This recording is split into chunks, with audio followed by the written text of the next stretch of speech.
Even though it's in such a bad environment, it's still protected. It's been weakened, but it hasn't been suffocated. It didn't blow out, it didn't get washed away. That's the light that Allah protected inside you and inside of me, no matter how far gone you think you are and how far gone I think I am. نقول أعوذ بالله من الشيطان الرجيم والذين كفروا أعمالهم كسراب بقيعة يحسبه الظمآن ماء حتى إذا جاءه لم يجده شيئا ووجد الله عنده فوفاه حسابه والله سريع الحساب أو كظلمات في بحر لجي يغشاه موج من فوقه سحاب ظلمات بعضها فوق بعض إذا أخرج يده لم يكد يراها ومن لم يجعل الله له نورا فما له من نور رب اشرح لي صدري ويسر لي أمري واحلل عقدة من لساني يفقه قولي. In these few minutes that I have with you, I'd like to share with you two parables from Surah An Nur. Surah An Nur is the 24th surah of the Quran. And this is a place in the Quran where actually two things have been contrasted, light and darkness. So I want to talk to you a little bit first about the notion of light in the Quran and what Allah refers to as light. One of the first things we learn is Allah Himself calls Himself light. Allahu nuru samawati wal ard. Allah is the light of the skies and the earth. Another place you'll find the usage of the term light in the Quran is it's actually used as a synonym, as an alternative term for guidance itself. That light and guidance are actually considered the same. Just like somebody's in the darkness is the same as saying somebody's misguided. The opposite is also true. Somebody's in the light or somebody has light is actually to say that somebody has guidance. It's also important to note that this light Allah describes exists inside the hearts of people. It's inside the hearts of people. And the analogy of light in the Quran is like a house at nighttime with an indent or a niche inside the wall with a lamp inside it. And that's, in the old days, the niche used to look like an arch, right? And it's actually similar to the way that the rib cage is shaped. And the lamp in that example is actually a parallel for the heart itself. And so a lit up lamp is like a lit up heart, whose glass has to be clean and all of that. But in any case, just the point I was trying to make first and foremost is that the idea of light, is in the spiritual sense, is something that lives inside our hearts. The reason that analogy is important is because light doesn't stay inside, light goes outside. Right? So if there's a lamp, its benefit is not only limited to the lamp itself, it illuminates its surroundings, doesn't it? And so if somebody has true guidance inside of their heart and a true faith inside of their heart, they're not only going to be the ones that benefit, everybody around them is also going to be illuminated as a result.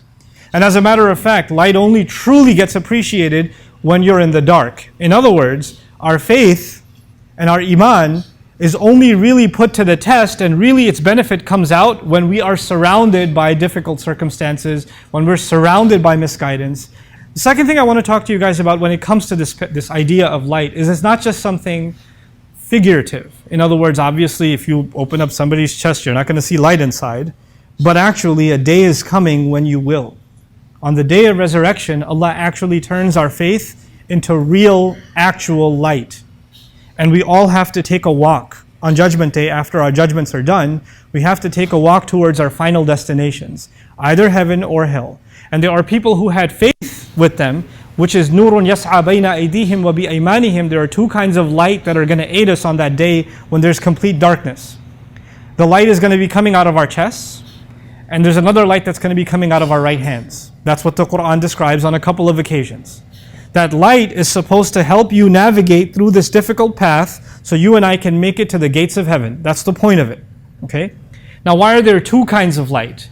One of those lights has to do with your sincerity to Allah and the genuineness of your faith. That's inside of your heart. Only you know that and Allah knows that. Nobody else can check it. The other light, as I mentioned, comes from your right hand.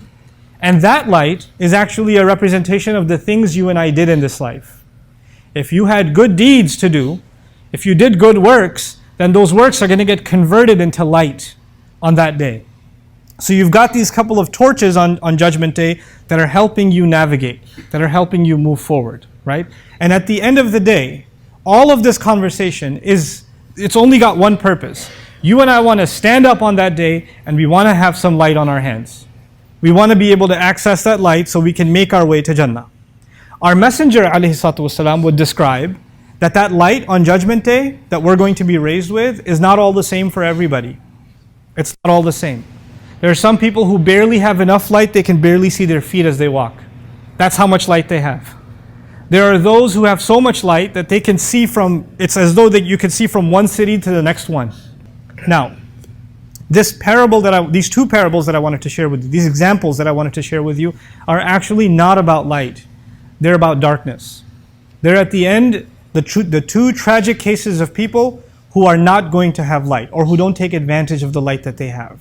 And so I'll go through them one by one. Allah describes وَالَّذِينَ كَفَرُوا أَعْمَالُهُمْ كَسَرَابٍ بِقِيعَةٍ يَحْسَبُهُ الظَّمْآنُ مَاءً. Allah says, as for those who've disbelieved, which can also be translated those who've buried away, meaning buried their light away. That's one of the other ways you can think of the word kufr.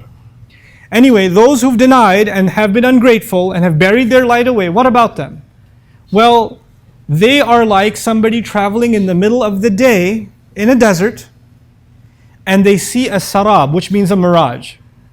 So a man is thirsty, a woman is thirsty, lost in the desert, and they're trying to find a place to survive. And of course, in the hot sun, you start seeing waves where there are no waves. Things get a little watery looking in the distance, and that's a mirage.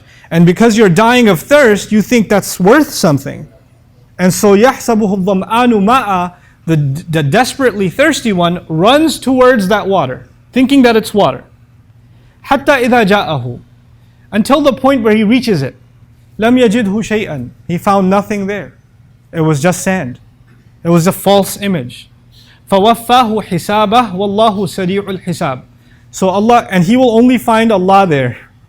He was looking for water, and Allah makes a strange turn in the example. He says instead of finding water there, he will find his master there. فَوَجَدَ اللَّهَ عِنْدَهُ فَوَفَّاهُ حِسَابَهُ. He'll find Allah there, and Allah will complete his account there. Allah will give him what he deserves. Wallahu sari'ul hisab, and Allah is quick in taking the audit. Allah is quick in taking account of all the things you and I did. That's the first example. I haven't explained it yet. I just want you to know what it is first. Now quickly the second example. Oh, another example. And this is going to be almost the opposite scene. First time we were in the desert, now we're going to be in the ocean. He says, كَظُلُمَاتٍ فِي بَحْرٍ. It's like layers on top of layers on top of layers of darkness out at sea. So we're not talking about the daytime now. We're talking about the nighttime. In the first example, it was clearly daytime because you don't see a mirage at night, you only see it in the day. And now you're out at sea and you're covered in layers of darkness. And then he says, في ظلمات في بحر لجي. Lujji means an ocean that is not merciful, that won't let up. Like the waves are getting violent and you're hoping it was just one bad wave and then things are going to calm down. But no, the waves keep getting worse and worse and worse. Until يَغْشَاهُ مَوْجٌ مِّن فَوْقِهِ. A wave overtakes him. A wave is so huge out in the middle of sea that it crushes whatever vessel he's in, whatever boat or ship that he's in. It's now underwater. And then مِّن فَوْقِهِ مَوْجٌ. On top of that wave that's already slammed you into the water is another wave throwing you deeper inside. Min fawqihi sahab. And on top of that there are thunderstorm clouds. In other words, when the clouds are there, that's an indication a storm is coming, right? People that are experienced at being out at sea, they can see the clouds and know, we got to get ready, things are about to get ugly. So Allah says that the waves are relentless and the storm's not letting up either. And this person, whoever they were, that poor soul, is being now drowned into the depths of the sea, in the middle of the darkness. And at the end of that parable, what does he say? إِذَا أَخْرَجَ يَدَهُ لَمْ يَكَدْ يَرَاهَا. You're all the way at the bottom of the sea, you can't even try and get up. You try to get up, another wave comes and slams you down. That's the problem. You could try to swim your way up, but there's another wave on top. And so he says, he's so much lost in the dark that when he takes his hand out, لَمْ يَكَدْ يَرَاهَا. It's almost as if he can't even see his own hand. وَمَنْ لَمْ يَجْعَلِ اللَّهُ لَهُ نُورًا فَمَا لَهُ مِن نُور. Whoever Allah didn't give light to, how can they have any light? Whoever Allah didn't furnish any light, how could they have any light? Now let's try to dig a little deeper and appreciate what's being said. Basically, in both of these cases, a person is not seeing what they're supposed to. One person's in the middle of day, it's bright outside, And yet they see things that aren't there. They see a mirage, don't they? Which is as good as being blind. You might as well be in the dark because it's not there. What you see isn't there.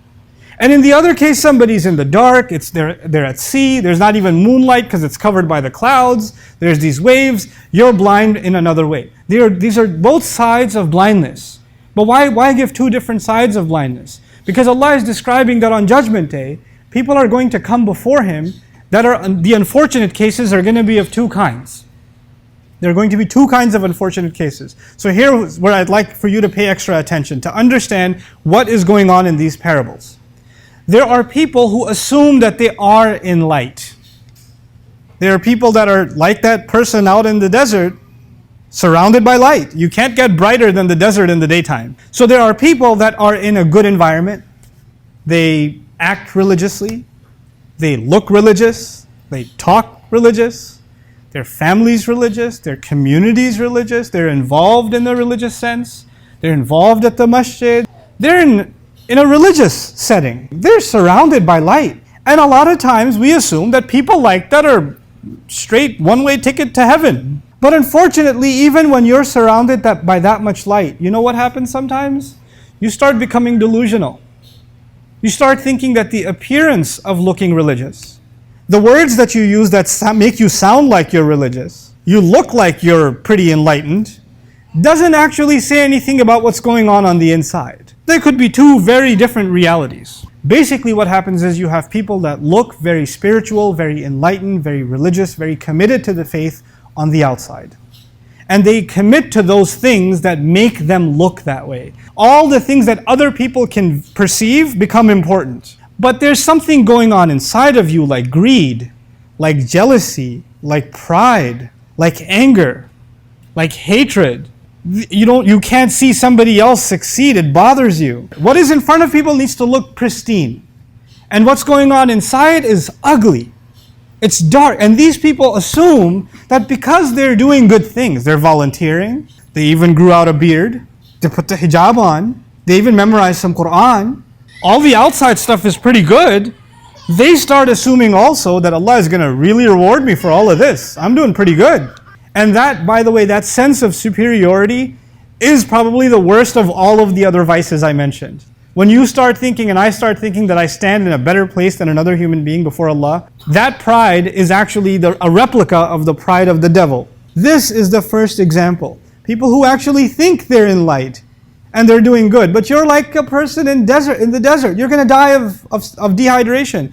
And when you get there, what you think is water, meaning you think you're going to go to heaven and be replenished for all the deeds you did, all you find there is Allah who says, actually, you did everything else on the outside, but there was no light inside of you. Whether or not people praise you and me means nothing. As a matter of fact, whether or not people criticize you and me also means nothing. On the other side of it, there's another darkness. But the other one is a completely different scenario. And the other one is a scenario of someone, like I mentioned, in the dark. And then they're even pushed into more darkness, and then more darkness, and they just keep going deeper and deeper. This is actually someone who's not in a good environment. This is someone who's not involved with anybody. They're not even around people who have strong faith. As a matter of fact, all the friends they have make them even a worse person. They instill even worse habits in them. And the environments they put themselves in, the situations they put themselves in, are pure evil. They're pure darkness. But they're addictive also. They keep going to that stuff. They go to those environments, they go to those friends, they go to those dark places, and they can't even help themselves go back over and over and over and over again. And what does Allah describe as these waves are coming and slamming you down and you're all the way in the depths of the darkness? The powerful thing here in this parable is Allah actually gave hope to those people too. He didn't say when he's at the bottom of the sea, he can't even see his hand. He said he could almost not see his hand, right? Your hand is a representation of what you do. Even in the depths of darkness, you could still kind of sort of see your hand. You know what that means? You still have some sense that this is wrong. What I'm doing is wrong. I shouldn't be doing this. I know better. I know I need to change. I'm humiliated by what I'm doing. And I lose my connection with Allah. Every time it gets hurt, there's less and less light. But there's still a tiny bit of light left inside you that still lets you see. Allah is describing here, when you're in the bottom of the sea, when you're way down there, clearly there's no source of light, is there? You shouldn't say, I can almost see my hand. You should not be able to see your hand at all. The point is, you shouldn't be able to see your hand at all. But Allah is saying there's some light somewhere. The question then arises, where is that light? That's actually the light Allah put inside you and Allah put inside me, inside of our hearts. He put it there. It's not some outside light, it's inside you. And it's using that, and it's being dimmed away. It's weakened. It's been covered by a lot of darkness, but it's still enough for you to see somewhat that you're doing something wrong. There's still hope in you. That light Allah does not let die. Imagine, back in the day, what is light at nighttime? How do you have a light? You have a lamp. You have a candle. That's how lights used to work. Once you take that candle underwater, what's going to happen immediately? It's going to blow out. There's not going to be any source of light. But somehow this source of light in the depth of the ocean is protected. Even though it's in such a bad environment, it's still protected. It's been weakened, but it hasn't been suffocated. It didn't blow out. It didn't get washed away. That's the light that Allah protected inside you and inside of me, no matter how far gone you think you are and how far gone I think I am. Mistakes happen. Sins happen. Crimes against Allah happen.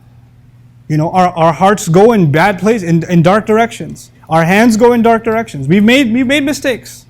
But Allah's mercy, what does He say at the end? وَمَنْ لَمْ يَجْعَلِ اللَّهُ لَهُ نُورًا فَمَا لَهُ مِن نُورٍ. And for somebody who Allah wouldn't have provided them light, where would they have gotten light from? How could they have gotten any light if Allah didn't provide it? What is Allah saying here? Can you imagine where can light possibly come from in the middle of the ocean at the bottom?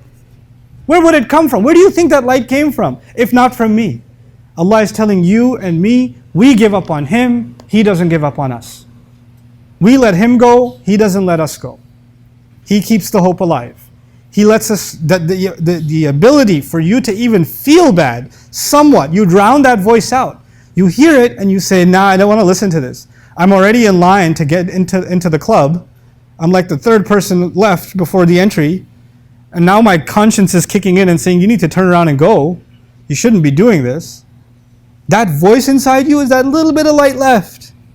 And you could suffocate at that time too. And then next time too. And then next time too. But there's a limit. And that's what I wanted to finally share with you. There is actually a limit. It's not limitless. It's not like Allah will keep your light alive at any cost. Allah will mention people who are dead already. They're dead already. They have no light left inside them. Allah will mention people whose hearts have turned into stone. And if your heart is stone, that means if there's light inside it, it can't get out. Right? It's dead. There's no way it can get out. What happens to those people? When they suffocate themselves, knowingly they suffocate the light inside of themselves, what happens to them? Allah says, وَزَيَّنَ لَهُمُ الشَّيْطَانُ أَعْمَالَهُم. That's the last thing I want to share with you. When that happens, how do you know that's happened to you? You will know that's happened to you when those things that are evil, that even though they're attractive and they're tempting and you're drawn to them, there's still some part of you that feels bad, right? When that's gone and it only looks beautiful, you justify it to yourself. Not only forget that it's one thing to say, I know it's bad, I know I'm messed up, but I still do it. I need to stop. That's one thing. That means you still have some light left. At least you recognize that it's what? Bad. But when the light is completely gone, then it's زَيَّنَ لَهُمُ الشَّيْطَانُ أَعْمَالَهُم. You don't see it as bad anymore. Now that's amazing. What do you mean it's bad? We're having a good time. What do you mean it's bad? You don't want me to live my life? What do you mean it's bad? That's awesome. That's like the reason we're alive. Your definition changes. You're no longer guilty. You don't even feel bad. You're actually now glorifying the sin that you're engaged in. You're glorifying the darkness. That's become beautiful to you. And that's when, instead of the definition of beauty and ugliness coming from Allah, based on the light that He gave you, now those definitions come to you from shaitan. Now that's a lost cause. That's beyond hope, And I pray Allah never lets us fall into that. Sometimes there may be you and I may be doing something evil, and there is something called a defense mechanism, right? It just kicks in. Somebody calls you out on it, or your own conscience calls you out on it, and you start rationalizing it to yourself. No, it's not that bad. I mean, it's messed up, but it's not that messed up. I mean, come on, I was in a tough situation. Well, what do you expect me to do? And we justify to ourselves, right? But deep down inside, you also know that you're lying to yourself. At least you know you're just trying to cope with having to live with the decision you've made or the sin that you're engaged in. But you don't even believe your own argument, actually. You don't even believe it yourself. That is, at the end of the day, the most precious thing Allah gave us, is that light. You know what I told you that's the last thing. Since I have a minute, I'll throw one last thing in. You know what the Quran is called in the Quran? فَآمِنُوا بِاللَّهِ وَرَسُولِهِ وَالنُّورِ الَّذِي أَنزَلْنَا. Believe in Allah and His Messenger and the light that we sent down. Allah calls the Quran light. It's not an accident. He calls it light because my engagement with Allah's words, that's Allah talking to me. It's not just a book. It's not just something I recite. It's Allah talking to me. When Allah talks to me, then that light inside me gets stronger. Because that itself is light. Those words themselves are light from Allah Azza wa Jal. My iman will be restored. My vision for what is right and wrong will be restored again when I keep coming back to Allah's book. Then keep coming back to Allah's book. But that coming back to Allah's book cannot be artificial. It can't just be that I recite it and I put it down. It can't just be that I read its translation to argue with my friends about what this verse means or that verse means. It can't be for that. It has to be, Ya Allah, I need light for myself. Give me light in your words.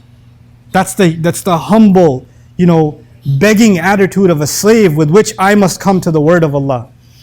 Even the word of Allah, subhanAllah, it's the word that's supposed to make me humble. Today, you and I approach it as something as a tool for argument. Or we study it as something interesting. Or we study it as a casual pastime. We don't think of it as a lifeline. We don't think of it, this is me, this is Allah talking to me.